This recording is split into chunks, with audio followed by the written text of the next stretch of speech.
point de vigilance que tu évoquais tout à l'heure en partie? Oui, donc il y a certains points dont j'ai déjà parlé.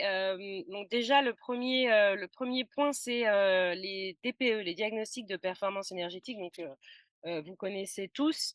Point de vigilance sur les chiffrages et les prescriptions réalisées, sur ces diagnostics de performance énergétique, sachant qu'on est souvent dans des scénarios et des prescriptions très, bateaux et à aujourd'hui systématiquement sous-évalué. Pareil pour les 3 PT, donc c'est pour nous le 3 PT, c'est, l'équivalent de faire une ordonnance sur 10 ans, sans avoir réalisé un véritable diagnostic et sans médecin à bord. Donc ça, c'est un véritable, problème enfin juridique, mais bon ça va être un autre sujet, débat assurantiel et cetera. Mais donc gros point de vigilance sur, qui réalise les projets de plan pluriannuel de travaux et de quelle manière. Comme je vous l'ai dit tout à l'heure également, une maîtrise d'œuvre habilitée à prescrire est obligatoire à partir de 100 000 € de travaux.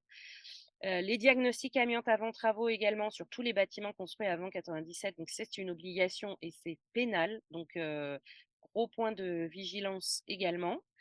Pareil pour le fait de missionner un bureau de contrôle et un coordonnateur SPS en phase étude.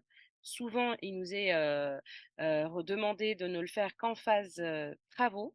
La problématique étant qu'un RICT, donc rapport initial du contrôleur technique, peut engendrer des plus-values, des devis de travaux supplémentaires. Et on le sait en copropriété, faire voter des budgets complémentaires, enfin avoir des budgets complémentaires en phase travaux, c'est toujours assez compliqué. Donc c'est pour ça qu'il faut toujours prévoir des aléas et des aléas suffisamment importants. Parce que quoi qu'il arrive, quand on travaille sur du bâti existant avec des gens à l'intérieur, il y aura toujours systématiquement des choses qui n'auront pas pu être vues, quelle que soit la qualité des études. Donc les aléas sont très importants. D'autant qu'on a aussi la problématique des travaux privatifs sur lesquels on ne sait pas réellement en phase étude combien de personnes vont par exemple prendre les menuiseries extérieures, valider les menuiseries extérieures. Ça va engendrer forcément des plus-values sur la maîtrise d'œuvre, sur la dommage ouvrage, sur tout un tas d'honoraires qu'il faudra prendre du coup sur le compte des aléas. Impliquer les copropriétaires dès le départ. La posture là du syndic va être très, très importante. On ne fait pas pour les copropriétaires, on fait avec eux. Et donc il est important d'avoir la bonne casquette. Ne prenez pas trop le projet sur les épaules, mais il ne faut pas non plus être complètement déconnecté, du projet. Il est important que les copropriétaires s'impliquent dès le départ, sinon c'est absolument infaisable. Et donc nous, ce qu'on vous propose chez Zeda Consulting, c'est systématiquement la mise en place d'une commission de travaux ou d'énergie, commission réno, on l'appelle un peu comme on veut, dans laquelle on va avoir pas forcément les membres du conseil syndical, mais des gens qui vont vouloir s'impliquer dans le projet. Et il est bien là de prendre des gens un peu de différentes typologies, je dirais, en termes d'âge, en termes d'activité, etc., pour avoir voilà, une commission la plus représentative possible. Et enfin, on a mis un petit point de vigilance, ni immixtion ni disparition, c'est ce que je vous disais tout à l'heure, avoir mettre le curseur au bon endroit entre je suis suffisamment présent, mais pas trop.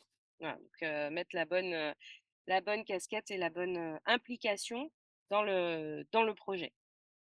J'avais peut-être un petit point à rajouter, Et ouais, il y en a Émira. plein, hein. Vas-y, vas-y. Non, juste un point parce qu'on voit malheureusement, on voit arriver, beaucoup de DTG, qui sont, quelque part, faits, très rapidement, trop rapidement, ce qui nous pose de très, très grosses questions. Alors non, ça ne nous pose pas de questions parce qu'on les remballe, directement. Nous avons des DTG, qui sont faits, vraiment, un peu à la va-vite pour, des PPT faits, encore plus rapidement et quelque part, si c'est juste répondre à l'obligation légale, youpi, par contre, il peut y avoir des conséquences derrière.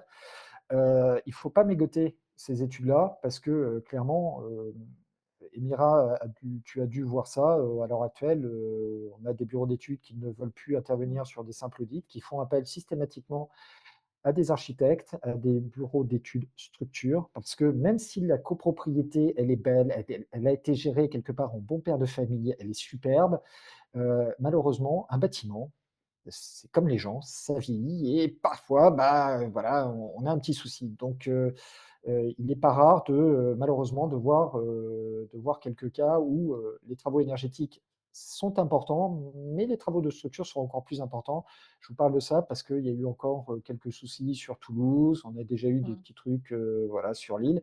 C'est un point de vigilance et pardon, faut pas mégoter et confier, je dirais une analyse de cancer à un dentiste, c'est peut-être pas le bon choix. Pour reprendre l'analogie de sans diagnostic ni médecin. Voilà.